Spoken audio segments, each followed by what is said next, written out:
नमस्कार आचार्य जी। 1 साल पहले आपका वीडियो मेरे सामने आया। आपको जब मेरे हस्बैंड ने मुझे दिया कि आपको इनको सुनना चाहिए, मैंने कहा नहीं, मुझसे नहीं सुना जाएगा, ये बहुत स्लो बोलते हैं और मतलब मेरे टाइप के नहीं है ये।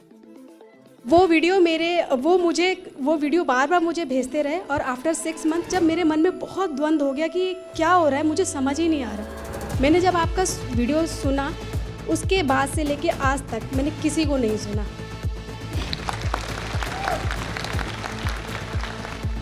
आपकी लर्निंग्स, टीचिंग्स मेरी लाइफ में आती रही और मेरे 2 बच्चे भी हैं और मेरी एज 30+ है। अब क्या होता है, मेरी बेटी है 11 साल की, उसने बोला कि आपने आचार्य जी को जब से सुनना शुरू किया, आपके जीवन बिल्कुल कैसा हो गया, आप तो बिल्कुल एक्साइटेड ही नहीं रहती हो, ना किसी से बात करती हो, हमेशा बुक्स पढ़ती रहती हो और लोग किटी पार्टी करते हैं। अभी आपकी एज ही क्या है और जैसे आप सीख रही हो वैसे हमें भी सिखा रही हो, ना आप कभी यूट्यूब देखने देती हो गलत लोगों को।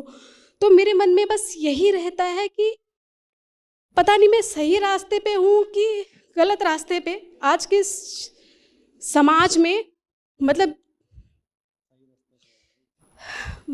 जैसे ये मतलब बहुत एक्साइटेड जीवन लोग जी रहे हैं, ऐसा करना चाहिए, ये पार्टी करनी चाहिए, बट मुझे मेरे बच्चों से हमेशा ये मिलता है कि मम्मी आप बहुत मतलब पीछे का जीवन जी रही हो। बस इसी में आपसे मार्गदर्शन चाहती हूँ, कैसे अपने जीवन को बेहतर बनाऊँ और मेरे साथ जो 2 लोग, मेरे जो बच्चे हैं, उनके जीवन को भी बेहतर बना सकूँ। और ख़ासकर जो मेरी बेटी है, इस टाइम बच्चे मतलब बहुत ज़्यादा अट्रैक्शन के पीछे भागते हैं। मैं किताबें, बुक्स, आपकी मैंने इतनी सारी बुक्स खरीदी हुई है, मैं पढ़ती रहती हूँ। और जो मेरा बेटा है, उसका नाम यथार्थ है। जब मैं आपकी वीडियो सुनती हूँ तो कहता अच्छा आचार्य जी मेरा नाम लेते हैं और रात को सोने से पहले आपकी वीडियो सुनता है। अभी वो 3 साल का है, पता नहीं मुझे कि उसे कितना समझ आता है, बट जब तक वो आपको नहीं सुनता तब तक वो कभी सोता नहीं है। बस उसने आपके लिए बस एक छोटा सा मैसेज दिया है, अगर आपकी अनुमति हो तो।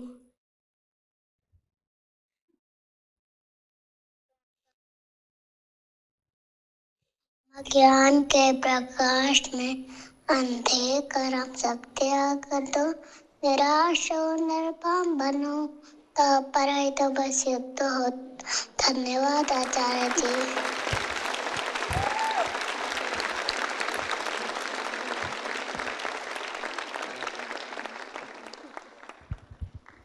यथार्थ से जुड़ा हुआ है जी। तो आपको अब समस्या क्या है? समस्या बस बेटी की है। वो अभी 6th क्लास में है। वो मतलब बहुत ज़्यादा चीज़ों के पीछे, जैसे मेरी सिस्टर इन लॉ है, वो उसके साथ जाती है तो कहती है बुआ मेरे टाइप की है पर आप मेरे टाइप की नहीं हो, आप मॉल गोइंग पर्सन नहीं हो, आप कहीं जाती हो बस आचार्य जी को सुनना शुरू कर देती हो, पता नहीं क्या हो आप। ये 6ठी क्लास में इतनी विद्या उसने सीखी कहाँ से?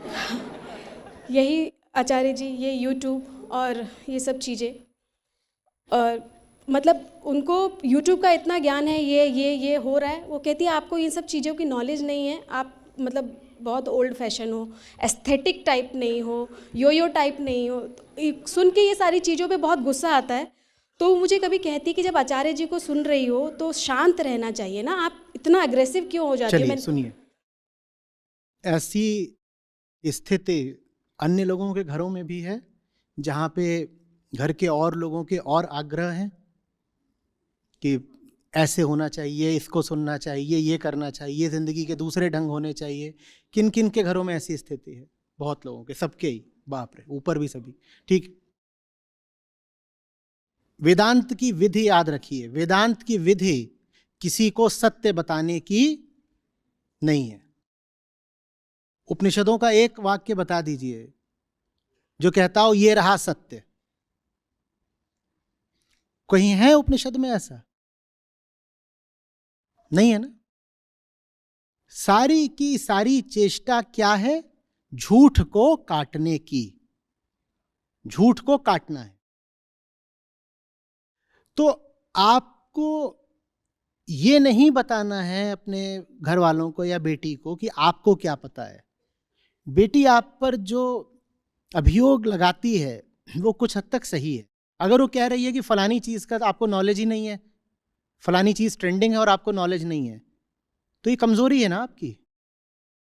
झूठ का अगर ज्ञान नहीं होगा तो झूठ की नीति नीति कैसे करोगे? झूठ का अगर ज्ञान नहीं है तो झूठ काटोगे कैसे? जिनसे बात करनी है आपको उनकी जिंदगी पता होनी चाहिए, आपको उनकी जिंदगी उनसे ज्यादा पता होनी चाहिए। और फिर जब वो बात करें तो कहिए let's talk about your life. तुम मेरी जिंदगी के बारे में बात करना चाहते हो, मेरी जिंदगी कैसी है, मैं तुम्हारी जिंदगी के बारे में बात करना चाहता हूं, तुम्हारी कैसी है। समस्या ये होती है कि आप उनकी जिंदगी से इतना कट चुके होते हो कि आपको होश ही नहीं होता उनकी कैसी है, आप जानते ही नहीं हो।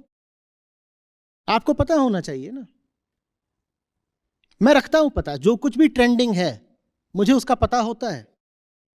अगर मुझे उसका पता नहीं होगा तो मैं उसको काटूंगा कैसे? और क्या पता जो ट्रेंडिंग है उसमें कहीं कोई हीरा मोती छिपा हो, क्या पता? मैं पहले से ही पूर्वाग्रह क्यों रखूं? और अगर छिपा होगा तो मैं उसको सर झुका के स्वीकार भी करूंगा। आध्यात्मिक होने का अर्थ ये थोड़ी होता है कि जो कुछ समसामयिक है उसको पीठ दिखा दो। जो करंट है, कंटेम्परेरी है, उसका पूरा ज्ञान, नॉलेज आपको होना चाहिए। दुनिया में कहां क्या चल रहा है, टेक्नोलॉजी में कहां क्या चल रहा है, राजनीति में क्या हो रहा है, खेलों में क्या हो रहा है, विज्ञान में क्या हो रहा है, आपको इसकी पूरी समझ होनी चाहिए। ताकि जब आप बात करें तो बिटिया को वो इंसाइट्स दे सकें उसी के क्षेत्र के बारे में जो उसके पास नहीं है। फिर वो कहेगी ममा इज इंप्रेसिव। कोई मेरे पास आएगा और उसका इंटरेस्ट सॉकर में है या टेनिस में है या क्रिकेट में है, तो यकीन जानिए मैं उससे उपनिषदों की बात नहीं करने वाला। मैं अगर किसी टेनिस एंथुजियास्ट से बात करूंगा तो मैं सारी बात टेनिस में करूंगा और मैं टेनिस से उसको दिखा दूंगा कि वेदांत क्या है।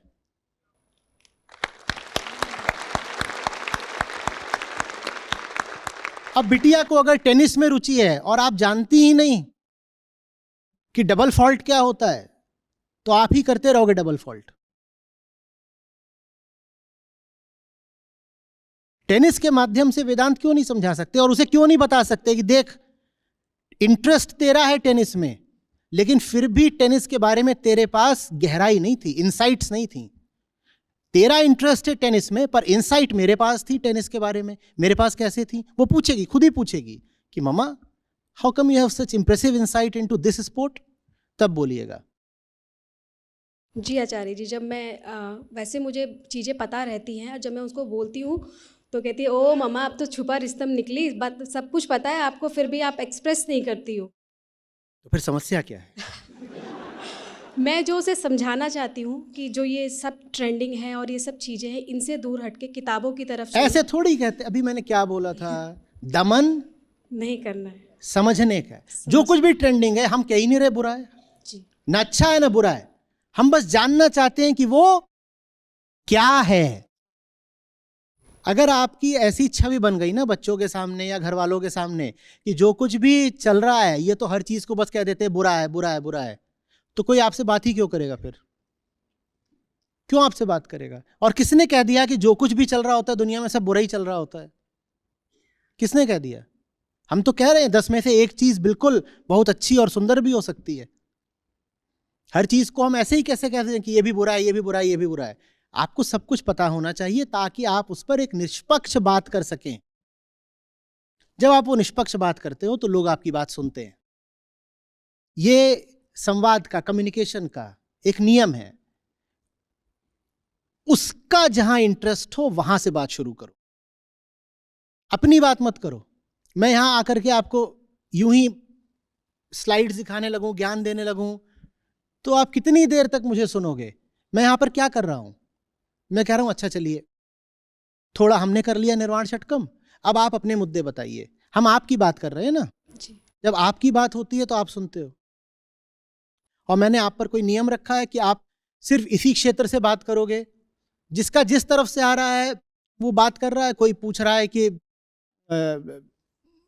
इस क्लाइमेट चेंज के बारे में कोई बात कर रहा है, कोई कह रहा है मेरे घर में ये हालत है उसकी बात कर रहा है, कोई कह रहा है कि विदेशी महिलाएं आई हैं उन पर भारतीय पुरुष ऐसे क्यों व्यवहार करते हैं, कोई पूछ रहा है वोट किसको दें। हर दिशाओं से, सब दिशाओं से सवाल आ रहे हैं ना।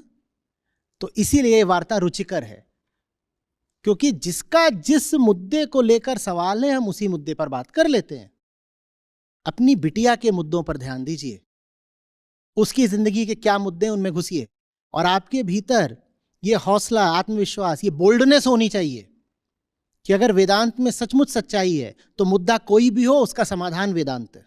जी, धन्यवाद आचार्य जी। नमस्कार आचार्य जी, मेरा नाम अनन्या शर्मा है।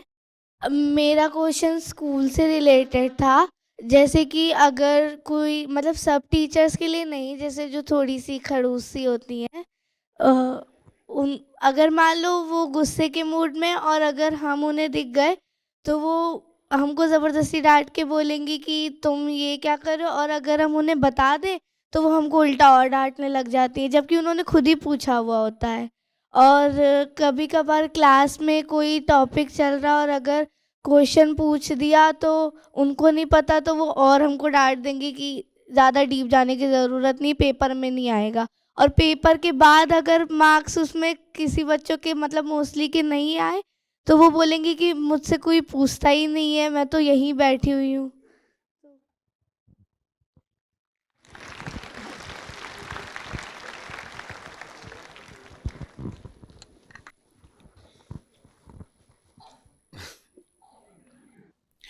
हमारे पास टेक्स्ट बुक्स होती हैं ना, तो हम उनमें अच्छे से पढ़ेंगे कि क्या लिखा है, ठीक है, और उसके बाद हम फिर टीचर के पास जाएंगे।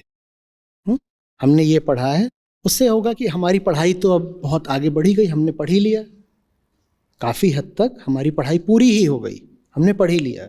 और उसके बाद जो बस डाउट्स बचेंगे उनको लेके हम टीचर के पास जाएंगे और फिर टीचर से पूछेंगे, बताइए, टीचर को अच्छा लगेगा। और तब भी अगर टीचर नहीं बता पा रही हैं, वही वाली हैं, तो हमारा कोई बहुत नुकसान भी नहीं हुआ, क्योंकि हमने तो अपने आप ही पढ़ रखा है ना। ज़्यादा प्रोबेबिलिटी यही है कि आप जब अच्छे से पढ़ाई करके टीचर के पास जाओगे तो टीचर को अच्छा लगेगा, और वो खुद चाहेंगी कि आपको और ज़्यादा बताएं, ठीक है। पहली चीज़ अपनी तरफ की है, हमें अपनी ओर से पढ़ाई पूरी करके रखनी है, ठीक है। उसके बाद फिर टीचर का काम आता है। अपनी हम तैयारी पूरी रखेंगे। टीचर्स, पता नहीं ना, टीचर स्टूडेंट से पूछ करके तो क्लास को अलॉट होते नहीं, तो टीचर ऐसे भी आ सकते हैं, टीचर वैसे भी आ सकते हैं, टीचर कैसे भी आ सकते हैं, है ना। हमारे पास क्या है, हमारे पास हमारी टेक्स्ट बुक है, हमारे पास हमारी इंटेलिजेंस है, तो हम अपनी पूरी इंटेलिजेंस और पूरा कंसंट्रेशन अपनी टेक्स्ट बुक में लगा देंगे और हम अपनी ओर से पूरी तैयारी रखेंगे। उसके बाद हम टीचर से कहेंगे अब आप भी हेल्प कर दीजिए, ठीक है, पहली हमारी ओर से।